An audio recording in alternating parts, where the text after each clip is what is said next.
On m'a posé une question qui est super intéressante, qui est responsable de traitement pour les logs qui sont produits sur une plateforme en mode SaaS. Alors en mode SaaS, si c'est pas clair pour vous, c'est toutes les c'est software as a service. Donc typiquement, c'est une plateforme, vous allez sur Internet et vous utilisez un logiciel qui est accessible depuis le web. Et en fait, c'est une question qui est super intéressante parce que c'est super complexe derrière. Alors je vais essayer de vous simplifier et vous expliquer tout ça. Alors, il y a, en particulier pour les éditeurs de logiciels en mode SaaS, le RGPD ouvre vraiment des questions qui sont hyper intéressantes. Alors, de manière générale, par exemple, je vais prendre l'exemple de Logiscope. On a un logiciel de gestion du registre RGPD et qui permet d'automatiser un certain nombre d'obligations qui sont liées au RGPD. Et donc, du coup, on est éditeur de logiciels SaaS et donc on a exactement la même problématique. Alors je vais vous expliquer un peu comment est-ce qu'on a essayé d'arranger les choses et comment on a organisé les traitements de ce côté-là.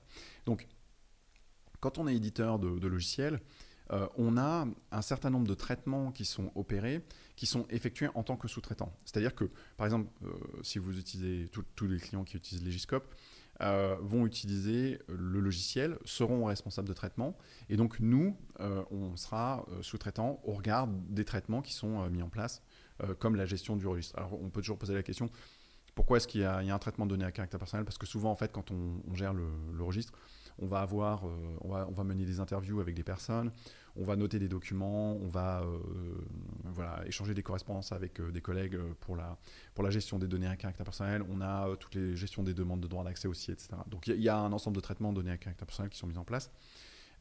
Et qui sont mis en place au travers du registre. Donc j'avais fait une vidéo à ce titre-là, il faut porter le registre au registre, si vous voulez jeter un œil là-dessus pour voir en détail.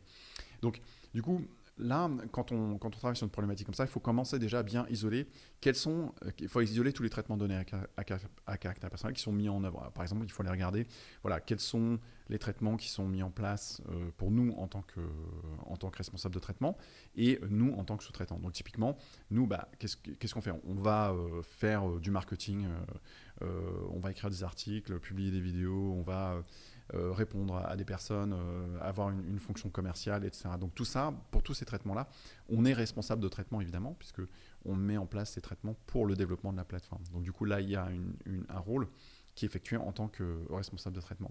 Alors, ensuite, à contrario, on a un ensemble de traitements pour lesquels on est clairement sous-traitant. Par exemple, la gestion du registre, par exemple, la gestion des automatisations, la gestion des formations qui sont mises en œuvre automatiquement au travers de Legiscope. Tout ça, c'est des traitements que les responsables de traitement mettent en place et nous, en fait, on mouline simplement les données pour leur compte. Si tant est qu'il y ait des données à caractère personnel dedans. Mais s'il y en a, on le mouline pour leur compte et ce sont, entre guillemets, leurs données à caractère personnel. Et donc, alors, entre ces deux activités, on a des questions qui peuvent être des questions assez complexes, parfois qui se posent sur quels sont, en termes de sécurité, qui gère la plateforme. Alors, du coup, il peut y avoir des logs qui peuvent être disponibles, qui sont des logs spécifiques aux responsables de traitement. Donc, par exemple, qui a accès au compte, quels sont les utilisateurs du compte, quelles sont les activités des utilisateurs du compte. Qu'est-ce qui est fait, quelles sont les différentes, par exemple pour nous, quels sont les traitements qui ont été effacés, créés, supprimés, etc. Et donc du coup, il va y avoir des logs qui sont produits, par exemple à l'intérieur de la plateforme, qui sont accessibles exclusivement, par exemple à l'administrateur. Et donc lui va pouvoir voir tous ces logs. Et donc voilà. Donc du coup, sur ces logs-là, sur les logs d'accès, eh bien là, la personne sera responsable de traitement et donc nous, on est sous-traitant par rapport à ça. Et donc, on a également, d'un autre côté, des logs qui sont pour lesquels nous, on va être responsable de traitement, qui sont, on va dire, les logs généraux de gestion de la plateforme, de gestion de la sécurité de la plateforme, pour lesquels, on va dire, là, c'est plutôt une activité que nous, on met en place.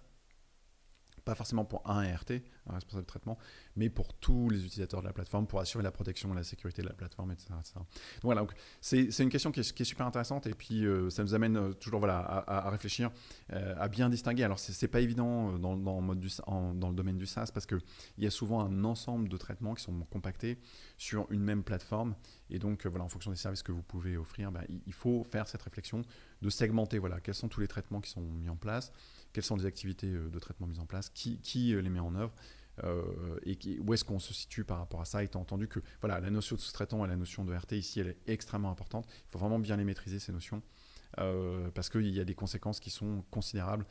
Typiquement, la conséquence principale, c'est que vous ne pourrez pas réexploiter les données si vous êtes sous-traitant. Donc ça, c'est un élément qui est absolument essentiel. Donc voilà. Donc, si c'est pas entièrement clair pour vous, jetez un petit œil sur nos formations parce que ça, c'est un point qui est très précis sur lequel il y a vraiment des conséquences horribles potentielles. Donc voilà, il faut vraiment maîtriser ces notions-là, la notion de RT et la notion de sous-traitant. Donc si c'est pas clair pour vous, jetez un petit œil à nos formations. Ces formations sont excellentes. On a d'excellents résultats depuis 2016 là-dessus, enfin même bien avant, parce que c'est des formations qui ont été créées bien avant.